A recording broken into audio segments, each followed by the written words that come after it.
കഴിഞ്ഞ ദിവസങ്ങളിലൊക്കെ നമ്മൾ യൂട്യൂബിലും TV തുറന്നാലും എല്ലാം സമാധി സമാധി സമാധി. അതും ഒരു തരത്തിലുള്ള ഒരു ആത്മഹത്യയാണ്. അതിനെക്കുറിച്ച് ഞാൻ സംസാരിക്കാം. പുറപ്പാട് പുസ്തകം 20-ാം അധ്യായം അതിന്റെ 13-ാം വാക്യം. കൊല ചെയ്യരുത്. അപ്പൊ മറ്റൊരുത്തന്റെ ജീവൻ എടുക്കുന്നതും സ്വന്തം ജീവൻ എടുക്കുന്നതും കൊലപാതകമായിട്ടാണ് ബൈബിൾ കാണുന്നത്. കൊലപാതകം ഒരു പാവമാണെന്ന് നമുക്കറിയാം. വേദപുസ്തകം വ്യക്തമായിട്ട് പഠിപ്പിക്കുന്നു. കൊല ചെയ്യരുത്. അപ്പൊ വേറൊരാളുടെ ജീവൻ എടുക്കുന്നത് കൊലപാതകമായിരിക്കുന്ന പോലെ തന്നെ സ്വന്തം ജീവൻ നമ്മൾ തന്നെ കളയുന്നതും കൊലപാതകമാണ്.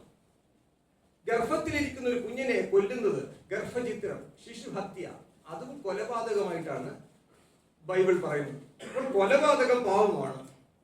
ജീവൻ ദൈവത്തിന്റെ വകയാണ്. ദൈവം മനുഷ്യനെ നിർമ്മിച്ചപ്പോൾ അവന്റെ മൂക്കിൽ ജീവശ്വാസം ഊരി മനുഷ്യൻ ജീവനുള്ള ദേഹിയായി തീർന്നു. ഉൽപ്പത്തി പുസ്തകം 2:7. അപ്പൊ ദൈവമാണ് മനുഷ്യന്റെ മൂക്കിൽ ജീവശ്വാസം ഊരിയത്, മനുഷ്യൻ ജീവനുള്ള വ്യക്തിയായിട്ട് മാറിയത്. അപ്പൊ ജീവൻ ദൈവത്തിന്റെ വകയാണ്. അപ്പം ജീവന്റെ ദാതാവ് എന്ന് പറയുന്നത് ദൈവമാണ്. അപ്പോസ്തലപ്രവൃത്തി 17:28 പറഞ്ഞു, അവരിലല്ലോ നാം ജീവിക്കുന്നതും ചരിക്കുന്നതും ഇരിക്കുന്നതും ഒക്കെ. ജീവൻ ദൈവത്തിന്റെ കയ്യിലാണ്. അപ്പം സകല മനുഷ്യവർഗത്തിന്റെ ശ്വാസം ദൈവത്തിന്റെ കയ്യിലിരിക്കുന്നു. യോബിന്റെ പുസ്തകം 12-ാം അധ്യായത്തിന്റെ 10-ാം വാക്യം. സകല മനുഷ്യവർഗത്തിന്റെ ശ്വാസം ദൈവത്തിന്റെ കയ്യിലിരിക്കുന്നു. ജീവന്റെ ഉടയവൻ എന്ന് പറയുന്നത് ദൈവമാണ്. ദൈവം തന്ന ജീവൻ ദൈവം മാത്രമാണ് എടുക്കാൻ അധികാരമുള്ളത്. ദൈവം തന്ന ജീവൻ മനുഷ്യന് സ്വയം എടുക്കാനോ മറ്റൊരു കുഞ്ഞിന്റെ അല്ലെങ്കിൽ മറ്റൊരു വ്യക്തിയുടെ ജീവൻ എടുക്കാനോ ഒന്നും ദൈവം മനുഷ്യന് അധികാരം കൊടുക്കുന്നില്ല. ജീവനെ കാക്കുന്ന ദൈവമാണ്. അവൻ നമ്മളെ ജീവനോടെ കാക്കുന്നു. സങ്കീർത്തനം 66:9. ദൈവത്തിന്റെ ഒരു അനുഗ്രഹമാണ് നമുക്കുള്ള ഈ ജീവിതം എന്ന് പറയുന്നത്. ബൈബിളില് സുവിശേഷം 16-ാം അധ്യായത്തിന്റെ 26 പറഞ്ഞിരിക്കുന്നു, ഒരു മനുഷ്യൻ സർവ്വലോകവും നേടിയാലും തന്റെ ജീവനെ നഷ്ടപ്പെടുത്തിയാൽ അവന് എന്ത് പ്രയോജനം? തന്റെ ജീവനെ വീണ്ടുകൊള്ളുവാൻ മനുഷ്യൻ എന്ത് മറുവില കൊടുക്കും എന്ന് പറഞ്ഞാൽ, കളയുന്ന ജീവനെ തിരിച്ചെടുക്കാനായിട്ട് എന്ത് വില കൊടുക്കാൻ പറ്റും? ഇനി എന്തുകൊണ്ട് വില കൊടുത്താൽ അത് വീണ്ടെടുക്കാൻ പറ്റത്തില്ല. സങ്കീർത്തനം 49:9 പ്രചരിക്കുന്നു, പ്രാണന്റെ വീണ്ടെടുപ്പ് വിലയേറിയത് ആരോ അത് ഒരു നാളും സാധിക്കത്തില്ല എന്ന് പറഞ്ഞാൽ, ഇനി എത്ര ശാസ്ത്രം പുരോഗമിച്ചാലും മരിച്ചൊരു മനുഷ്യനെ ജീവിപ്പിക്കാൻ ഒരു ശാസ്ത്രത്തിനും സാധിക്കത്തില്ല. എത്ര കാലം കഴിഞ്ഞാലും സാധിക്കത്തില്ല.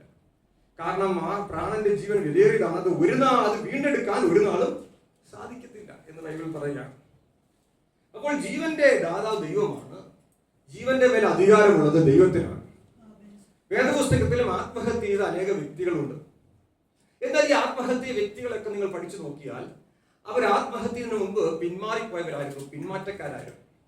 ശൗൽ, അഹിതോഫേൽ, സിമ്രി, യൂദ, ഇവരൊക്കെ ആത്മഹത്യ ചെയ്തതായിട്ട് നമുക്ക് ബൈബിളിൽ കാണാൻ സാധിക്കും. അപ്പോൾ ആത്മഹത്യ ചെയ്ത വ്യക്തികൾ ബൈബിളിലുണ്ട്. പക്ഷേ ഈ ആത്മഹത്യ ചെയ്തവരെല്ലാം പിന്മാറിപ്പോയതിനു ശേഷമാണ്, ദൈവത്തിൽ നിന്ന് അകന്നു പോയതിനു ശേഷമാണ് ആത്മഹത്യ ചെയ്തത്. അപ്പോൾ യൂദ ആത്മഹത്യ ചെയ്തു. നമുക്കറിയാം, യൂദ ആത്മഹത്യ ചെയ്യുന്നതിന് മുമ്പ് എന്ത് സംഭവിച്ചു? യോഹന്നാന്റെ സുവിശേഷം 13-ാം അധ്യായത്തിന്റെ 27 പറഞ്ഞിരിക്കുന്നു, സാത്താൻ അവനിൽ കടന്നു. ഒരു ദൈവവേദന ആത്മഹത്യ ചെയ്തെങ്കിൽ അതിന്റെ അർത്ഥം സാത്താൻ അവനിൽ പ്രവേശിച്ചു, സാത്താൻ അവനിൽ കടന്നു എന്ന് പറഞ്ഞിരിക്കുകയാണ്. അതിനുശേഷമാണ് യൂദ എന്ത് ചെയ്തിരിക്കുന്നത്? ആത്മഹത്യ ചെയ്തിരിക്കുന്നത്. അപ്പൊ ഒരു ദൈവവേദന ആത്മഹത്യ ചെയ്താൽ മത്തായി സുവിശേഷം 8:12 പറഞ്ഞിരിക്കുന്നു, അത് വലിയ ന്യായവിധിയാണ്. ഏറ്റവും പുറത്തുള്ള ഇരുട്ടിലേക്ക് അവരെ തള്ളിക്കളയും. ദൈവത്തെ അറിഞ്ഞൊരു മനുഷ്യൻ ആത്മഹത്യ ചെയ്താൽ ഏറ്റവും പുറത്തുള്ള അന്ധകാരത്തിലേക്ക് അവർ തള്ളപ്പെടും. അപ്പോൾ പരിശുദ്ധാത്മാവുള്ള ഒരു വ്യക്തി ആത്മഹത്യയെ കുറിച്ച് ഒരിക്കലും ചിന്തിക്കത്തില്ല. പിശാച് പ്രവേശിച്ച വ്യക്തിയാണ് ആത്മഹത്യയെ കുറിച്ച് ചിന്തിക്കുന്നത്. ദൈവത്തിലുള്ള ആശ്രയം നഷ്ടപ്പെടുമ്പോഴാണ് ആത്മഹത്യയെ കുറിച്ചുള്ള ചിന്ത ഉണ്ടാകും. ആത്മഹത്യ പാപമാണെന്ന് പറയാൻ കാരണം, ഒരു മനുഷ്യന്റെ പ്രത്യാശ നഷ്ടപ്പെടുമ്പോഴാണ് അവൻ ആത്മഹത്യയെ കുറിച്ച് ചിന്തിക്കുന്നത്. ഇപ്പൊ പ്രത്യാശ നഷ്ടപ്പെടുക എന്ന് പറഞ്ഞാൽ അവന്റെ എല്ലാ ആശ്രയവും നഷ്ടപ്പെടുക, അവന് ഒരു വഴിയുമില്ല. എന്നാൽ ഒരു ദൈവവേദനെ സംബന്ധിച്ച് അവന് ദൈവത്തിലൊരു ആശ്രയമുണ്ട്. ദൈവത്തിലുള്ള അവന്റെ ആശ്രയം നഷ്ടപ്പെടുമ്പോൾ, അവന്റെ ദൈവാശ്രയം നഷ്ടപ്പെടുമ്പോഴാണ് നിരാശ ഉണ്ടാകുന്നത്, ആത്മഹത്യ ചിന്ത വരുന്നത്, പ്രത്യാശ നഷ്ടപ്പെടുന്നത്. അതിനൊരു ഉദാഹരണമാണ് ഏലിയാവ്. നിരാശനായി തീർന്നു. ഇസബേലിന്റെ വാക്കിന്റെ മുമ്പിൽ അവൻ പകച്ചുപോയി. പ്രാർത്ഥനയിൽ വലിയ അത്ഭുതങ്ങൾ ചെയ്തവനാണ് ഏലിയാവ്. പ്രാർത്ഥിച്ച് സ്വർഗത്തിൽ നിന്ന് തീയിറക്കിയവനാണ്. പ്രാർത്ഥിച്ച് വിധവയുടെ മരിച്ച കുഞ്ഞിനെ ജീവനോടെ എഴുന്നേൽപ്പിച്ചവനാണ്. പ്രാർത്ഥിച്ച് ബാലിന്റെ കള്ളപ്രവാചകന്മാരെ എല്ലാം പരാജയപ്പെടുത്തിയവരാണ്. എന്നാൽ ഇസബേലിന്റെ ഭീഷണിയുടെ മുമ്പിൽ അവൻ തകർന്നു പോയി. അവനൊരു ചൂരച്ചെടിയുടെ തണലിൽ പോയി കിടന്നിട്ട് മരിച്ചാലും മതി എന്ന് ആഗ്രഹിച്ചു. എന്റെ ജീവനെ എടുക്കണേ എന്ന് പ്രാർത്ഥിച്ചു. അപ്പോൾ ദൈവത്തിലുള്ള ആശ്രയം നഷ്ടപ്പെടുമ്പോഴാണ് ആത്മഹത്യയെക്കുറിച്ചുള്ള ചിന്തകൾ വരുന്നതും നിരാശ വരുന്നതും. അപ്പോൾ സ്വയം മരിക്കാൻ ആഗ്രഹിക്കുന്നതും സ്വയം മരിക്കാൻ വേണ്ടി ശ്രമിക്കുന്നതും ഒക്കെ ആത്മഹത്യയിൽ പെടുന്നത് തന്നെയാണ്. അതാണ് ഇന്നത്തെ ആധുനിക സമാധികൾ.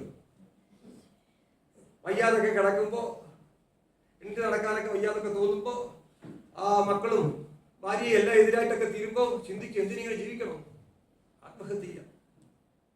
അങ്ങനെ പല കുഞ്ഞാണ്ടിമാരും പെട്ടെന്ന് സ്വാമിയായിട്ട് മാറും. ഹലോ, അവരെവിടെയെങ്കിലുമൊക്കെ പോയിരുന്ന് ധ്യാനമൊക്കെ ചെയ്യും. ചിലർ വീട്ടിൽ കിടന്ന് ചത്താലും പൊക്കിയെടുത്ത് കുഴി കൊണ്ടിരുത്തി സമാധിയാക്കും. അങ്ങനെയൊക്കെ ഉള്ള ഒരുപാട് പരിപാടികൾ നടന്നുകൊണ്ടിരിക്കുകയാണ്. അത് കൊട്ടുഘോഷിക്കാനായിട്ട് പറയും മാധ്യമങ്ങളും. തൊട്ട് അയൽവക്കത്തുകാർ പോലും അറിയാത്ത ആളിനെ ഇപ്പൊ ലോകം മുഴുവൻ അറിയുന്ന ആളാക്കി മാറ്റും മാധ്യമങ്ങൾ. അങ്ങനെ ദൈവമാക്കി മാറ്റും. ഇനി അതിന്റെ അയൽവക്കത്തൂടെ പോകുന്നവർ വരെ എന്ത് ചെയ്യും? നമ്മുടെ ഗോവിന്ദസ്വാമിയുടെ സഭ കൂടി ഇവിടെ അങ്ങോട്ട് എത്തി നോക്കിയിട്ട് പോകും. ആ അവസ്ഥയിലാക്കി വെച്ചെല്ലാരും കൂടെ. അപ്പം ഹിന്ദു വിശ്വാസം അനുസരിച്ച് രക്ഷ എന്ന് പറയുന്നത് അവർക്ക് ക്രിസ്തീയ വിശ്വാസം അനുസരിച്ചുള്ള രക്ഷ അല്ല. ഹിന്ദു വിശ്വാസം അനുസരിച്ചുള്ള രക്ഷ, ഹിന്ദു വിശ്വാസം അനുസരിച്ചുള്ള രക്ഷയ്ക്ക് പറയുന്നത് മോക്ഷം എന്നാണ്, അല്ലെങ്കിൽ മുക്തി എന്നാണ്. അപ്പൊ ജനനമരണ ചക്രത്തിൽ നിന്നുള്ള മോചനത്തിനാണ് ഹിന്ദു വിശ്വാസത്തിൽ മോക്ഷം എന്ന് പറയുന്നത്. ക്രിസ്തീയ വിശ്വാസം അനുസരിച്ചുള്ള ആത്മരക്ഷ എന്ന് പറയുന്നത് നമ്മുടെ ആത്മാവ് നിത്യമായി യേശുവിനോടൊപ്പം ആയിത്തീരുന്ന ഒരു അനുഭവമാണ്, ഒരു പൂർണ്ണതയാണ് ക്രിസ്തീയ വിശ്വാസം അനുസരിച്ചുള്ള ആത്മരക്ഷ. നിത്യനാശത്തിൽ നിന്നുള്ള നിത്യമായ വിടുതലാണ്, അല്ലെങ്കിൽ നിത്യമരണമാകുന്ന നരകത്തിൽ നിന്നുള്ള വിടുതലാണ് ക്രിസ്തീയ വിശ്വാസത്തിലുള്ള ആത്മരക്ഷ. എന്നാൽ ഹിന്ദു വിശ്വാസത്തിൽ ആത്മരക്ഷ എന്നല്ല ഒന്നില്ല. അവിടെ പറയുന്നത് മോക്ഷമാണ്, മുക്തിയാണ്. എന്തിൽ നിന്നുള്ള മോക്ഷമാണ്? അത് ജനന മരണ ചക്രത്തിൽ നിന്നുള്ള മോക്ഷമാണ്. ഒരു മനുഷ്യൻ മരിച്ചു കഴിഞ്ഞാൽ അവന്റെ ആത്മാവ് നേരെ വേറൊരു വ്യക്തിയായിട്ട് ജനിക്കും.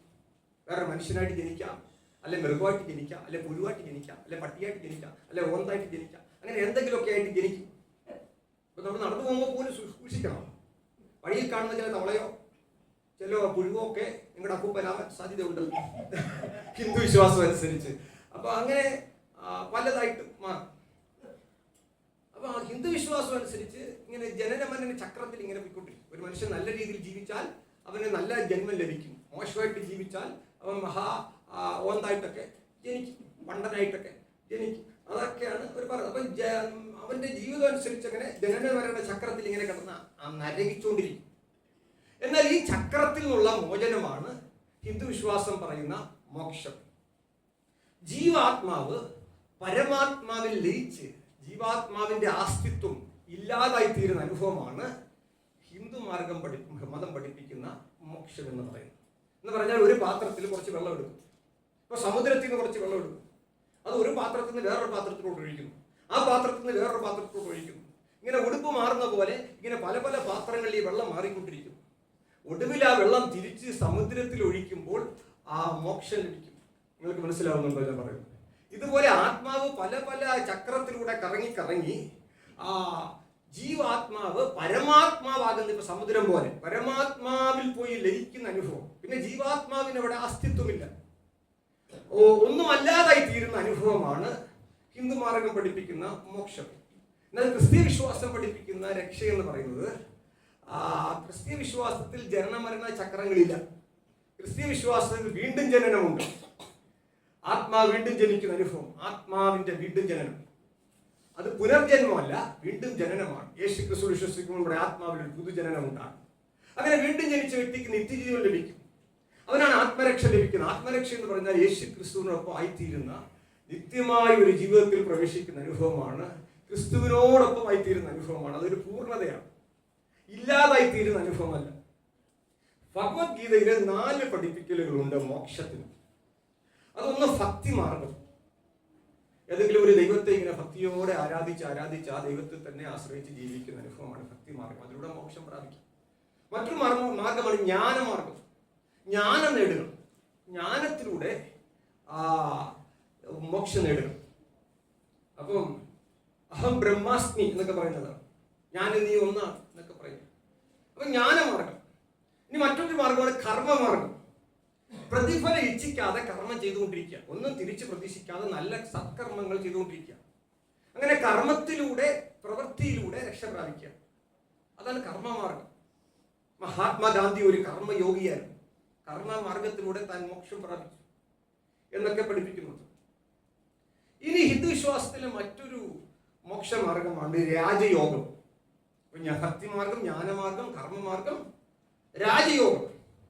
അപ്പൊ ഈ യോഗം എന്ന് പറയുന്നത്, യോഗി ഒക്കെ പറയുന്നത് ഒത്തുചേരലാണ്, യൂണിയൻ എന്നാണ് അർത്ഥം. അപ്പൊ ആ ജീവാത്മാവും പരമാത്മാവും ഒരുമിക്കുന്ന ഒരു അനുഭവമാണ് അവർ ഈ യോഗം എന്നതുകൊണ്ട് ഉദ്ദേശിക്കുന്നത്. ഇതിൽ പരമപ്രധാനമായ ഒന്നാണ് ഈ രാജയോഗം. യോഗത്തിൽ തന്നെ പല തരത്തിലുള്ള യോഗങ്ങളുണ്ട്. ഇപ്പൊ ഈ നേരത്തെ പറഞ്ഞല്ലോ, ഈ സമാധിയിൽ തന്നെ പലതരത്തിലുള്ള സമാധിയുണ്ട്. യുപിയിലൊക്കെ ജലസമാധിയുണ്ട്. അതായത് ഒരു പീഠത്തിൽ, വലിപ്പോൾ ഒരു പീഠത്തിൽ പിടിച്ചിങ്ങനെ ധ്യാനിച്ചുകൊണ്ടിരിക്കും. കൊണ്ടുപോയി സമുദ്രത്തിൽ കൊണ്ടുപോയിട്ട് ഈ 4 സൈഡിലും വലിയ കല്ല് കെട്ടിയിട്ട് സമുദ്രത്തിൽ കൊണ്ട് താക്കും. വെള്ളത്തിൽ സമാധിയാവും. ഇനി അഗ്നിസമാധിയുണ്ട്. ഇതൊക്കെ ഇന്നും ഭാരതത്തിൽ നടന്നുകൊണ്ടിരിക്കുന്ന കാര്യങ്ങളാണ്. അഗ്നിസമാധിയുണ്ട്, അഗ്നിയിൽ കൊണ്ടുപോയി സമാധിയാക്കും. ഇനി ഭൂമിയിൽ സമാധിയാക്കുന്നുണ്ട്. അതാണ് ഭൂമിയിൽ പോയി ഏതെങ്കിലും ഒരു സ്ഥലത്തിരുന്ന് ധ്യാനിച്ച് ചത്ത്, അങ്ങനെ പട്ടിണി ഇരുന്ന് ഒക്കെ ചത്ത് എന്ത് ചെയ്യും, കെട്ടി സമാധി കുടിയിലൊക്കെ കെട്ടി അവിടെ ഇരുത്തും. ഈ രാജയോഗത്തിൽ പറയുന്നത് ഹിന്ദു വിശ്വാസം അനുസരിച്ച് ഇള, പിങ്കള, സുഷുമ്ന എന്നിങ്ങനെ 3 നാഡികളുണ്ട്. അപ്പൊ ഈ നാഡികൾ എന്ന് പറഞ്ഞാൽ ഇതിന്റെ നമ്മുടെ നട്ടലിന്റെ അവസാനത്തെ കശേരു, മൂലാധാരം എന്നാണ് പറയുന്നത്. ഈ കശേരു ഒരു കുണ്ടലിനി ശക്തി ഉണ്ടെന്നാണ് ഈ രാജയോഗത്തിലെ വിശ്വാസം. ഈ കുണ്ടലിനി ശക്തിയെ ഇങ്ങനെ ധ്യാനത്തിലൂടെ, മെഡിറ്റേഷനിലൂടെ ഉണർത്തണം. ഈ കുണ്ടലിനി ശക്തി ഉണർത്തി നട്ടലിന്റെ ഓരോരോ കശേരിയിലൂടെ ഇങ്ങനെ ഉയർത്തി ഇങ്ങനെ കൊണ്ടുവരണം. അങ്ങനെ ഉയർത്തി പത്മാസനത്തിലെത്തണം. ഈ പത്മാസനം എന്ന് പറഞ്ഞാൽ സഹസ്രാബ്ദത്തിൽ കൊണ്ടുവരണം. തലയോട്ടിയുടെ മുകളിൽ എത്തിക്കണം. അങ്ങനെ തലയുടെ മുകളിൽ എത്തിക്കുന്ന ഹഠയോഗയിലൂടെ തലയുടെ മുകളിൽ എത്തിയിട്ട് ആ തലയുടെ മുകളിൽ നിന്ന് ആ ശക്തി എന്തിടണം, പുറത്തേക്ക് പോകണം. അപ്പൊ അങ്ങനെ മോക്ഷം ലഭിക്കും എന്നൊരു പഠിപ്പിക്കൽ ഭഗവത്ഗീതയിൽ നമുക്ക് കാണാൻ സാധിക്കും.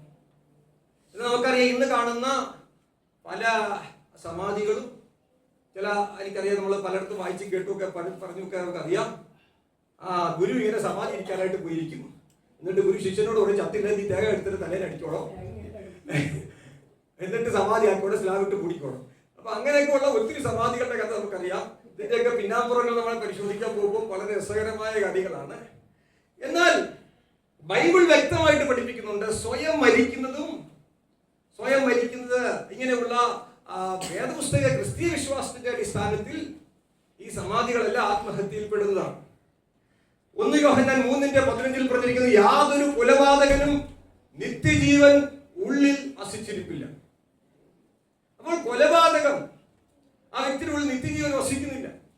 ഒരു ക്രിസ്തീയ വിശ്വാസിയെ സംബന്ധിച്ചിടത്തോളം സ്വയം മരിക്കുന്ന വലിയ പാവമാണ്. ദൈവാശ്രയം നഷ്ടപ്പെടുമ്പോഴാണ് ആത്മഹത്യയെക്കുറിച്ചുള്ള ചിന്ത വരുന്നത്. ദൈവാശ്രയം നഷ്ടപ്പെട്ടു പോയ ഒരു വ്യക്തിക്ക് എങ്ങനെ നിത്യതയിലെത്താൻ സാധിക്കും? സഭാപ്രസംഗി 7:17 പറഞ്ഞിരിക്കുന്നു, സമയത്തിന് മുമ്പേ നീ എന്തിനു മരിക്കുന്നു? ദൈവം വെച്ചിരിക്കുന്ന ഒരു സമയമുണ്ട് നിനക്ക്. നീ എന്ത് രോഗം വന്നാലും, എന്ത് പ്രതിസന്ധി വന്നാലും നിന്റെ ജീവന്റെ മേൽ അധികാരമുള്ളത് ദൈവത്തിനാണ്. നീ മരണത്തെക്കുറിച്ച് ചിന്തിക്കാൻ പാടില്ല. ദൈവത്തിന് നിന്നെക്കുറിച്ചൊരു പദ്ധതിയുണ്ട്. ഈ ഭൂമിയിലേക്ക് ദൈവം നിന്നെ അയച്ചതിനൊരു ഉദ്ദേശമുണ്ട്. അപ്പൊ ദൈവത്തിന്റെ പദ്ധതി നീ തിരിച്ചറിയണം. ഏത് പ്രതിസന്ധി വന്നാലും ഒരു ദൈവമൈതലിനെ സംബന്ധിച്ചിടത്തോളം, സർവശക്തനായ ദൈവം ഉള്ളിൽ വസിക്കുന്ന ഒരു വിശ്വാസിയെ സംബന്ധിച്ചിടത്തോളം ആത്മഹത്യയെക്കുറിച്ച് ചിന്തിക്കാൻ പാടില്ല. ദൈവം നിനക്ക് വേണ്ടി ഒരു നല്ല ഭാവി ഒരുക്കുന്നുണ്ട്. ഈ വചനങ്ങളാൽ ദൈവം നമ്മളെ അനുഗ്രഹിക്കട്ടെ.